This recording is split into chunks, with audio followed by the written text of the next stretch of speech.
A friend of mine who was actually an author, but also a talented singer, once found himself the head of a worship team and the worship pastor of a rather large church at the time.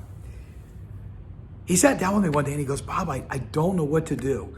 He says, it seems like I am dealing with the 6 people on this worship team and all of them have a massive ego. It's like they kind of out of one side of their mouth say, well, I'm just here to serve. But on the other side, they want solos. They want to sing the major parts. They want to be on the platform every week. They don't want to be rotated out. And it's funny because I actually went to that church and witnessed this worship team in action. And it seemed like almost as if they were trying to draw more attention to themselves and their talent than they were the Lord. Now, in worship, we're supposed to go pointing people to Jesus, not to ourselves.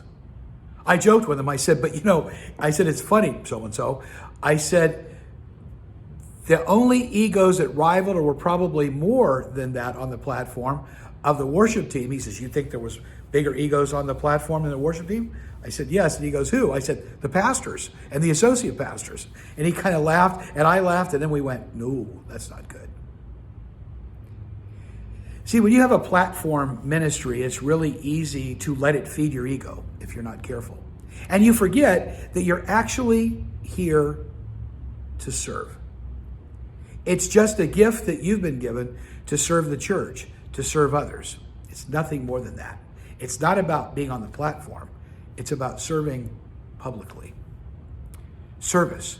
We talk about it, but we so often don't see it practiced the way that we need to in churches, especially in challenging times. In challenging times, we need people to serve more than ever before. But in challenging times, people think, well, I have to shift my place to serve because I'm in the wrong place, because times are challenging and perhaps there is struggle going on in an organization or a place that they find themselves. And that often gives people, well, the reason to bolt.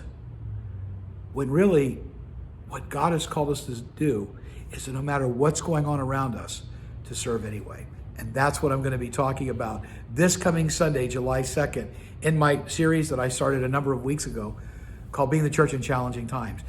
This coming Sunday, the title of my message is Serve Anyway. Regardless of what's going on around you, serve anyway. Regardless of what's going on in you, serve anyway.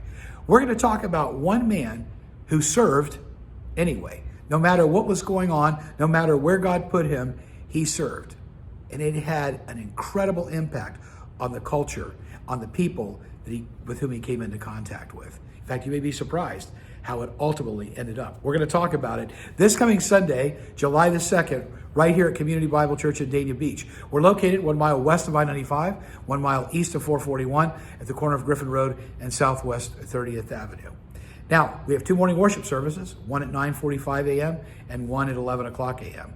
If you can't join us in person, or you're unable to, or you'd rather watch online, then make sure you tune in to our YouTube channel at 11 o'clock a.m. this coming Sunday, July the 2nd, 11 o'clock a.m. Eastern Standard Time, as we talk about Serve Anyway. We'll see you this Sunday.